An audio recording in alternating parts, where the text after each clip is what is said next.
and we are going to talk about something that you may have heard of, and I'm going to tell you what it is in just a minute, but I want to ask you first, have you ever gone somewhere, whether it's to an interview or to a meeting or hanging out in a social gathering, and you're looking around and you're feeling like, oh my gosh, I don't belong here and people are going to figure it out? Have you ever had that happen? It's called imposter syndrome. And imposter syndrome is something that I see really commonly among high achievers. I see imposter syndrome amongst some of my most brilliant clients and consultees.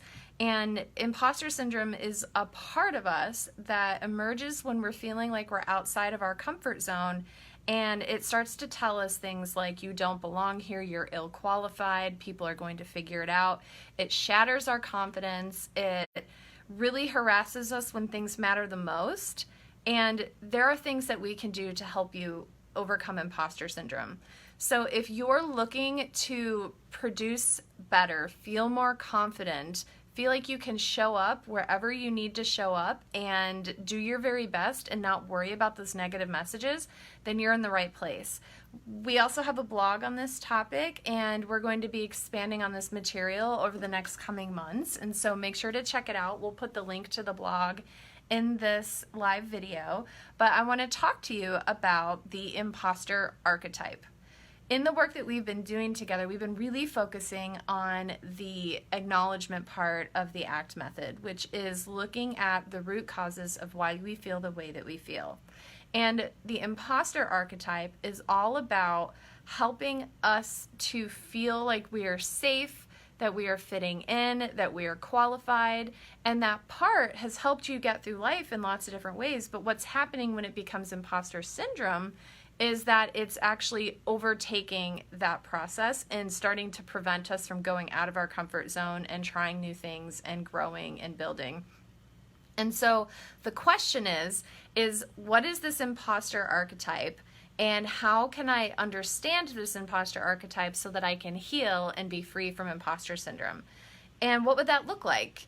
When imposter syndrome is present, we go to meetings, we go to interviews, and we feel like a total fraud. We feel like a total failure, and it can actually, for some people, impact performance. It can make a huge negative difference in our level of success. If you've done the work and you've identified your imposter archetype and who that is and where that part comes from, and if you've done the healing work, the picture is totally different. You'll feel like you fit into these meetings with people that you admire. You'll go out of your comfort zone and you'll feel better about yourself. You'll feel like, I can do this. I do belong here. I may not be as experienced as I want to be, but I do belong here. And so doing the work on the imposter archetype can be totally game-changing. I remember when I started out in my medical practice, here's just an application of what it can look like. Is I remember when I started out in my medical practice, I was within my first year, I had a medical license, I'd done a residency, I had a client base, and I remember going into the office one day and I looked at my desk and I was like, oh my gosh, like I know nothing. Like I knew enough to know what I didn't know. And so professionally, I felt like a total imposter. I was like, why would these people come and see me when they can go and see my mentor who's been doing this for 30 more years? I felt like an imposter. But the clinical outcomes didn't support that. The people that I worked with, we had amazing connections. They did really well. They got results and got better. And so imposter syndrome was hurting and harming me, and it wasn't speaking the whole truth. Everybody needs to grow. Everybody needs to evolve. Everybody has the potential for that, but imposter syndrome can really hold us back. And it can hold us back, like Jennifer said, personally and professionally. So how is imposter syndrome playing out in your life? If you just stop and you think about where you feel held back, where your parts may be coming up and telling you that you don't belong and telling you you're a fraud and telling you you don't fit in. If you are able to kind of look at that and look in different areas of your life, I would suggest brain dumping, writing all of that down. Because one of the first steps to identifying the imposter archetype is to identify where that part comes out. for me, it came out when I would go to work in the beginning. And sometimes when I hang out with people, even today, and I really admire them, I'm like, oh my gosh, I totally don't belong here. But that's just a part of us, right? So the first step is to write down, to download all of the thoughts and messages that that part gives you. And then the second step is to figure out where that part came from. So we do what's called a rewind. We notice, okay, these are the messages of that part. And where do I feel that part in my body? Or instead of where do I feel that part in my body, where do I remember being when this first happened? When was the beginning of me noticing feeling like a fraud, or me noticing that I felt like I wasn't good enough? What can you think of? So write down, brain dump all of the thoughts, those imposter-y thoughts, and then number 2 is start to explore where that came from. And then the third step is to try to identify what that part is trying to do for you. Because every part is there for a reason. Every part is trying to serve you in some way, shape, or form, but a lot of times they start to take center stage, they get overzealous in their role, and it can hold you back and start stealing time, screen time from you and you living the life that you want. So the question that I asked myself is, so I was going to work feeling like an imposter, even though my clients were getting great results, we had great connections, they loved me, I loved them. This part was trying to jump in and hijack the show. She'd always done that, right? And so the question I had to ask is, okay, what are the thoughts that you're producing?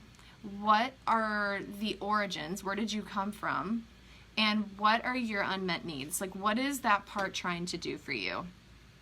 And so when you're doing that kind of work, oftentimes it can be helpful to do an exercise where you can actually meet the parts.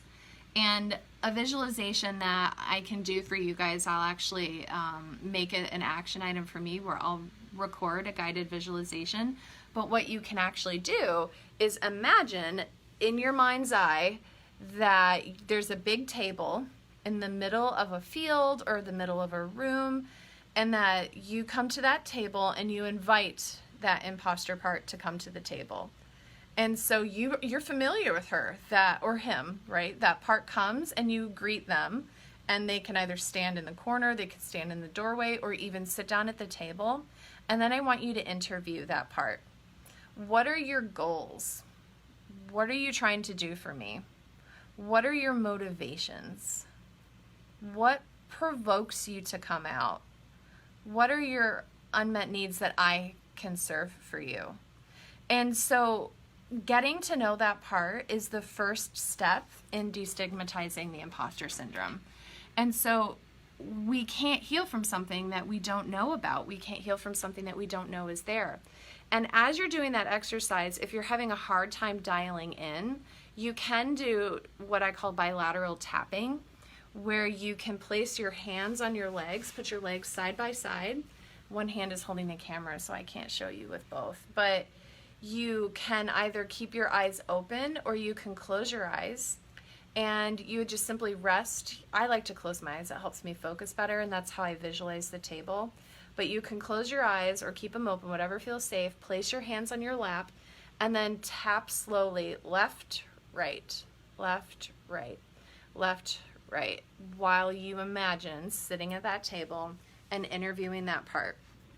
And then as you're tapping and as you're noticing, with respect and honor, and not, you don't have to change anything, you're just noticing. Right now we're data gathering, is identify who that part is, what that part was triggered by, when that part emerged, what were the circumstances, what is that part trying to do for you, what are that part's unmet needs.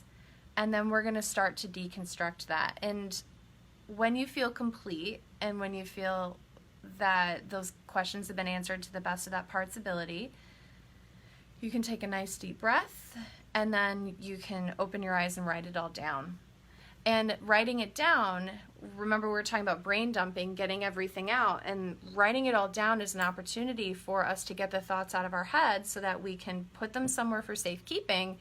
And then we can come back and mindfully explore them later. I really encourage you to write things down, because otherwise you just unpack stuff, you learn these things, and now your brain is spinning and processing, analyzing.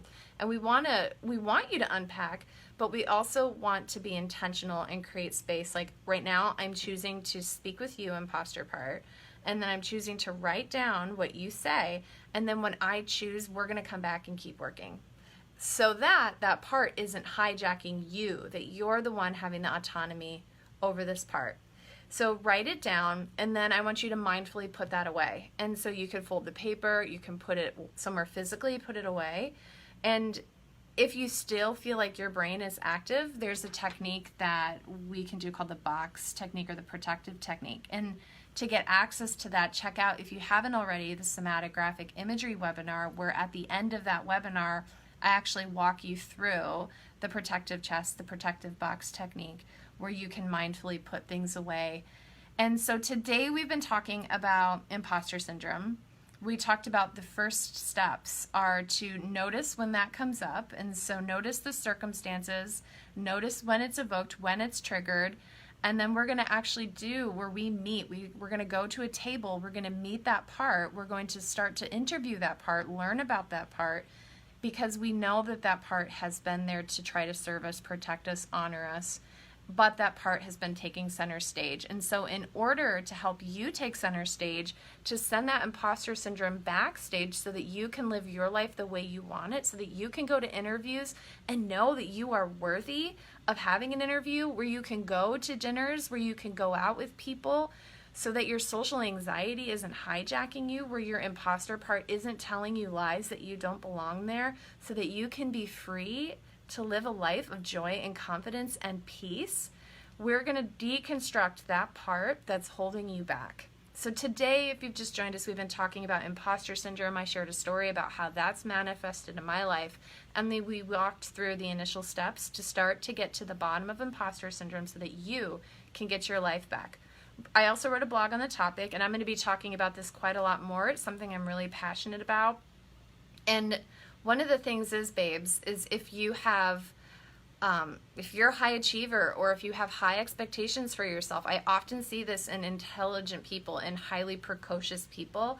And so this imposter syndrome is coming up for something. It's coming up to try to protect you. And we can get to the bottom of it so that you can get your life back. And so it's simply a part. We've been talking a lot about parts work. And so I want you to go back and watch the other videos that we put up on parts work, because we're starting to explore imposter syndrome and how it's impacting you day to day. And that could be a sneaky little part.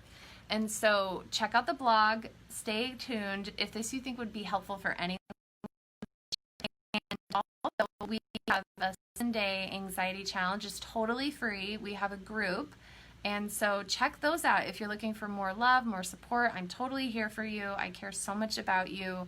And if you want to learn more about me and read my biography and why the heck am I talking about all these things to begin with, you can check out some information at my website. I'm Dr. Nicole Cain, and my website's www.drnicolecain.com. And Haley put a link to the free webinar, so check out the webinar, check out the box technique. And then I see a message from Gwen where she says that gifted learners are often plagued with imposter syndrome, and it is a 110% huge cause of anxiety. And it's a part of you guys, babes, and it was there to try to serve you. And now it's time to reclaim your life, send that imposter syndrome backstage so that when you need that part, that they can come up and they'll be ready to deliver their lines with total finesse. But right now, it's time for you to take center stage. And so the first steps in that I've outlined in this live. And so go back, give it a look-see, give it a listen. And then I'm going to be here every Wednesday and Friday. And sometimes I get a little bit extra excited and I get in and do little bonus sections, which we'll always save. So check them out. The last thing I want to say to you is that parts work is the theme, what we've been focusing on. And what Nicole wrote, I think is really beautiful, is parts work is heart work. And sister, that's such a beautiful way to articulate that, is that your parts live in you, love. We want to honor them.